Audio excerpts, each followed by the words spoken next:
Well, here's another good old Australian greeting of g'day. And this is now episode 8 of my ongoing redefinition of the 7 Days to Die law.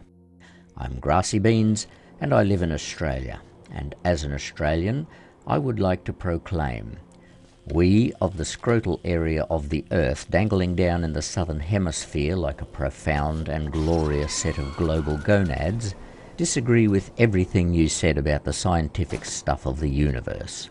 Plus, if we in Australia are the gonads, then what does that make South America also dangling down in the southern hemisphere? And now that I've got you thinking about that, try not thinking about it. And once you can get the image of a limp, dangling phallus of South America out of your head, we can move on.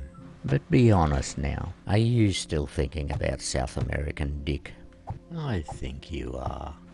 Righto then, here's something to help you get it out of your head. I've got a question for you. The question is it possible for nothing to exist? Here's some thinking music. That's enough thinking time. Now here's part 2 of the question. Don't be stupid. And now the answer to the question is, of course, nothing can exist. It exists in 2 forms. It exists as a word, nothing, and it exists as a thought. But it's the physical form, that is to say, nothing existing as something. That's where the don't be stupid part comes in. Let me try to explain. The nature of existence means that something has to have a physical form in order to exist. Nothing can't be nothing and exist at the same time. If it exists, then it has to be something. Nothing comes from nothing, and out of nothing you can make nothing. Therefore the word nothing shouldn't even exist, because it has nothing to represent. My point is, the above paradox has to be the most moronic, self-defeating oxymoron that Simon ever said. Such is the modern scientific theory of the universe. I'm pretty sure it was Albert Einstein who invented the universe, so I don't necessarily disagree with him. What I do disagree with is the Big Bang theory. Firstly, because in space there is no sound. So no sound, no bang. So it wouldn't have been a big bang, it would have been a big, silent flash, not a big bang. Anyway, the theory was first postulated by a Belgian priest, Georges Lemaire. He suggested the Big Bang theory in the 1920s when he theorized that the entire universe began from a single primordial atom. Now, if I could find that atom, I would put it on the end of my stick and hit him with it. And then I would eat bacon, because, you know, bacon is as good as a stick. And now this is my reason why the Big Bang theory stinks like a wet chook's convulsing anus. There's a simple logic that just completely undermines the Big Bang theory. And that is that there is no space for the bang to exist in until after the bang. It's just fundamentally impossible. And I can see how some might argue, well, the space was already there. But that, if you consider, is also a contradiction to the theory. Because the theory states that in the first tridecillionth of a second of its existence, the universe was very compact. And then it goes on from there, but I've stopped at this point because I want to call your attention to what science has done here. They've introduced an element of time and space, and they've done it very sneakily because they're specifying mind-wrenchingly small amounts. But it is nonetheless time and space. But according to the theory, both time and space only came into existence as a result of the bang. So what was it, science? What came first, the bang or the time and space? You can't have it both ways. Also, if you look closely at the way science explains the Big Bang, it seems to me to be uncomfortably close to the creationists' claims. Science says it was a fairly quiet day in the nothing because the universe didn't exist yet, and then poof, everything was set in order and motion, and now we have a nice new universe. And someone said, hey look, the neighbours have got a nice new universe over there. Let's go and live there. It's got to be better than this shitty nothing we're living in now. Then another person said, wait, what if they've got dinosaurs? And someone else said, don't sweat it, we'll just get rid of them, invent a god, and then say the dinosaurs never existed. It's a good plan. The creationists say it was a fairly quiet day in the nothing because the universe didn't exist yet, and God said, "Let it be," and poof, everything came into order and motion, and now we have a nice new universe. Except God took 7 days to make his universe, where science only took 1/squillionth of a second. So you know who's going to have the better quality tradesmanship. Then God said, "Yes, it's a good thing that I've made this universe. Now I'll make some people to put in it so they can appreciate the crap out of it and worship and praise me for all their days. That's what people like doing." And he did. But the people he made were assholes, and they didn't appreciate worship or praise for very long at all. They got bored really quickly, and they decided to foculate on God's front lawn. So God got pissed off and kicked them out of the garden. Which means that God just wasted a whole week creating the universe, didn't he? He might as well have just spent that time playing 7 Days to Die and learning the law from grassy beans. Anyway, all that codswallop aside, what I was working my way around to saying is that science and creation are both saying the same thing, just giving credit to two different entities. Science gives credit to dumb luck because, according to the Big Bang Theory, the universe is the way it is because everything just happened the perfect way by accident. And it's an accident that science can easily explain by doing some squiggly maths on a blackboard. Problem solved. Creationists say that God created the universe, and who the hell knows what for. It could be so he had somewhere to put hell because it was getting too hot in the almighty kitchen, or it could be so he had somewhere to keep those assholes that he threw out of his garden years ago. All in all, scientists and creationists, you are both saying the same thing, just in different ways. Stop doing that. It's really annoying. Besides, you're both wrong anyway. I once said, and I wholeheartedly agree with whatever it was that I said, but no self-respecting scientist would give the Big Bang Theory a second thought, let alone advocate its merit. In order to explain the universe, I think we need to redefine time and space, and we should probably stop thinking within the realm of this physical existence. And now, here is an unnecessarily complicated definition of how I believe the universe do be like. The entire universe, from the smallest, most insignificant particle to the entirety of all physical matter and the space within the matter, all time and being, all exist in the space within the space of a single molecule in every nanosecond of every eternity, over and over and over, eternity within eternity. That is the state of our universe, and by extension, of course, our own existence and a dead moose. Did you know that this universe exists solely for you? It has to. The only reason you know of the existence of this universe is because you are in it. Therefore, it stands to reason that the universe exists for you in order that you know of its existence. It's just logical. Now, I'd like to continue on this topic, but I've got other things I want to cover. So I'll just kill this bitch and then I'll say this. None of what I've just said has anything to do with my 7 Days to Die story. The reason I said all of what I just said was because of the title of the video, Scientific Talk. And the stuff I just said was pretty sciencey. But that only goes to justify even more so the statement that I made earlier in the video, that I disagree with everything you said about the scientific stuff of the universe. And when I say you, I mean science. But just one more thing before I change pace. Neither science nor creation gives us a satisfactory explanation of how the universe came to be or what the universe is about. So now this is where I come in. I have the only explanation that is actually correct. And if you want the answer, all you have to do is give me all your money and possessions, and I'll tell you whatever it is you want to know. Because I have a very big smart, you see. I shall call myself Grassy Beans Big Smart. And thank you to my little grandson for that nugget of classic comicality. Now for the rest of this video, I want to cover 3 main topics.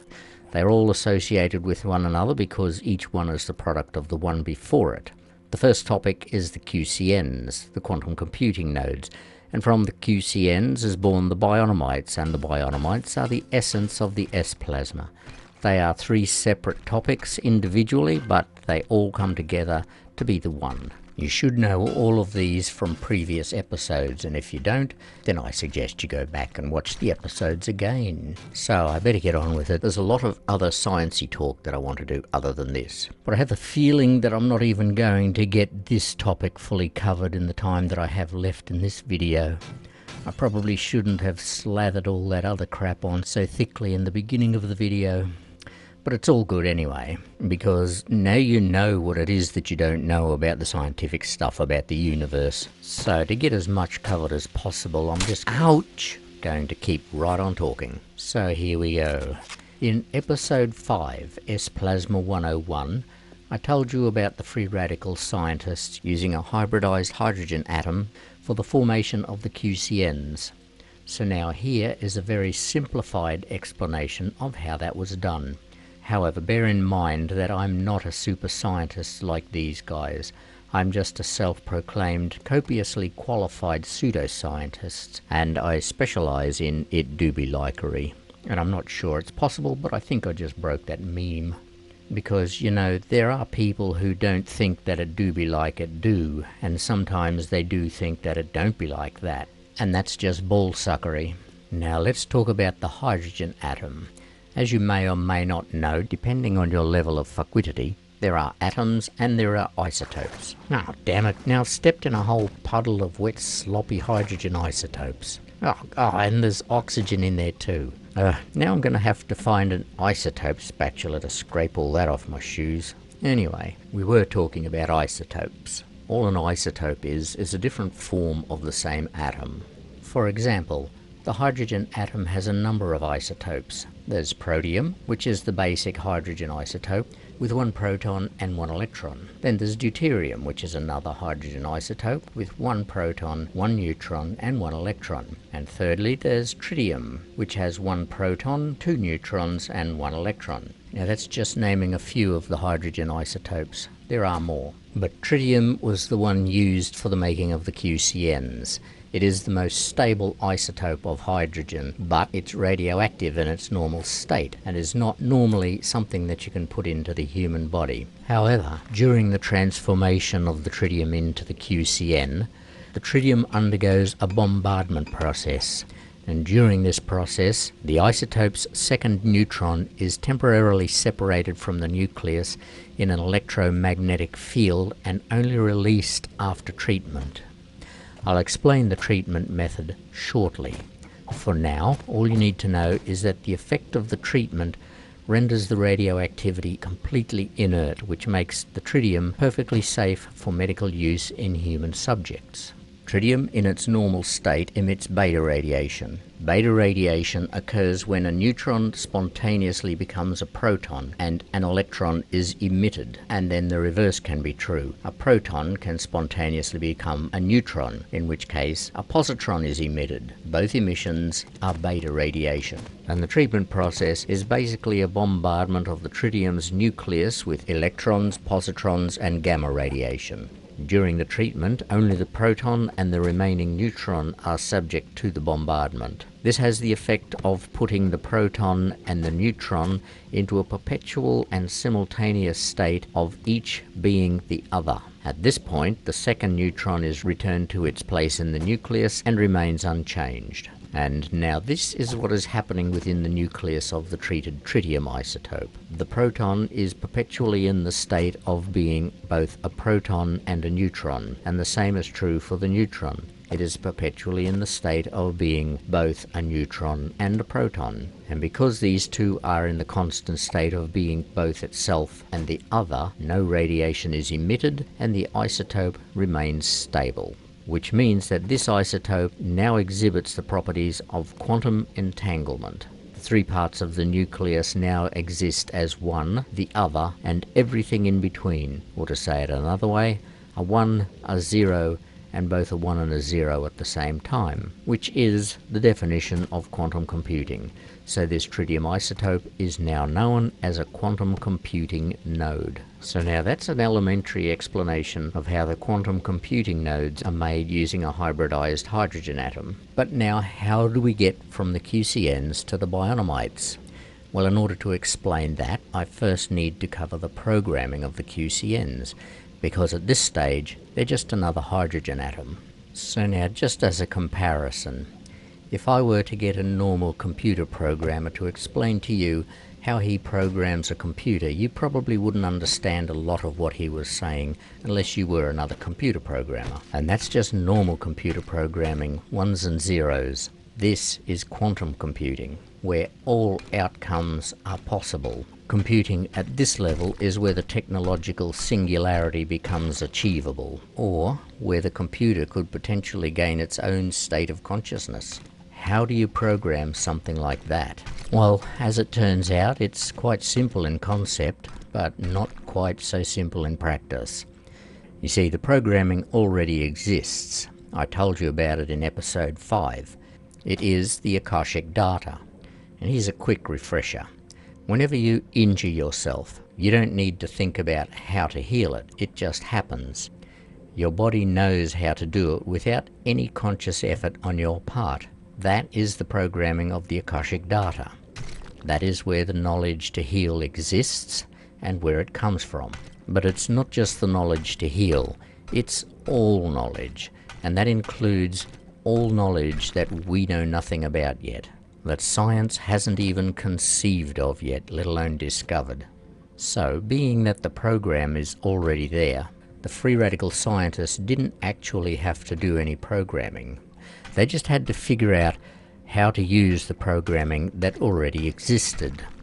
And if you recall from episode 5, you learned that dark matter was the material that the Akashic data is written on. Or as I said it in episode 5, quote, "Dark matter is the circuit board on which the program of the universe runs. The Akashic data, of course, being the program." End quote. So, the fundamental operating directive of the Akashic data programming is the same as that of life itself. It simply states survive, and out of survive come the subdirectives of learn and seek abundance. These basic commands are the magnetic forces that continually attract eruptions of life wherever and whenever it is even remotely possible. They have conceived and sustained all life again and again, and will continue to do so until the toroidal antithesis of the universe. And I'll explain that last statement another time. It's a bit of a doozy, that one. Now, these basic commands aren't exclusive to life. Remember what I said earlier, this is the programming that the entire universe runs on. So with that information bouncing around in your brain, there is only one conclusion that can be drawn, and that is that the universe is essentially a living thing. So that's another topic I'll have to come back to as well, I think. So those are only the prime directives. There is still a vast amount of knowingness that exists out of sight within the fabric of time and space. So the next question that comes up is, how is it possible to squeeze all that information into a quantum computing node the size of a single atom? Which is, in fact, what the free radical scientists have actually achieved. Now, modern science doesn't know about this next fact, because this is actually a pseudo-scientific discovery, which means I made it up. But it seems that dark matter is highly prevalent in gamma radiation. And if you'll remember what I said earlier, the bombardment of the tritium's nucleus included electrons, positrons, which are essentially just polar opposites of electrons, and gamma radiation. Now, what the bombardment process does is to capture and bind in place a single particle of non-baryonic, non-leptonic matter, aka dark matter. Now, modern science doesn't have a name for a single particle of dark matter, but we pseudoscientists call them catricites. Now, the catricite becomes part of the tritium because it's locked firmly within the nucleus, which means the nucleus of the tritium isotope now has a direct subatomic link to all universal knowing. So instead of emitting radioactivity, the tritium now emits Akashic data. This is a bit like threading a needle with the universal thread of knowledge, the tritium isotope being the needle and the catricite embedded with the Akashic data being the thread of universal knowing. And this is also a good example of the existence of the nothing that I was splattering words all over the place about earlier. So the way tritium normally enters the body is by drinking water that's called tritiated water. It can also be inhaled as a gas or absorbed through the skin even. Once tritium enters the body, it's quickly and uniformly distributed throughout the body, going directly to the soft tissues and the organs. But that's normal tritium. What we have is a modified tritium, and it doesn't behave the same way. It still bonds with oxygen to make tritiated water, and drinking it is harmless because it emits no radiation. However, the tritium isn't taken up by the body, it's just expelled in the urine or the sweat. So the free radical scientists had to come up with another way to get the QCNs, aka the tritium, into the subject's body. This is where the blood serum was used, and that was covered in episode 5 as well. The hydrogen atom was bonded to a simple amino acid and a culture grown. The serum then takes the form of a simple injection. This injection is the S-plasma. One injection carries several billion QCNs, and once in the bloodstream, the amino acid is naturally taken up by the brain, and this is where the quantum computing nodes reside until they are needed. Well, it looks like I was right. The video is almost over, and I didn't get everything explained that I was hoping to. But she'll be right, there's always going to be another video. So until I see you in the next video... This is the end of episode 8. There is still so much more to come. You should join me again in the next episode. If you enjoyed my video, please do all the things. That is, Cellsack. Share and like, subscribe and comment. I love when people Cellsack me.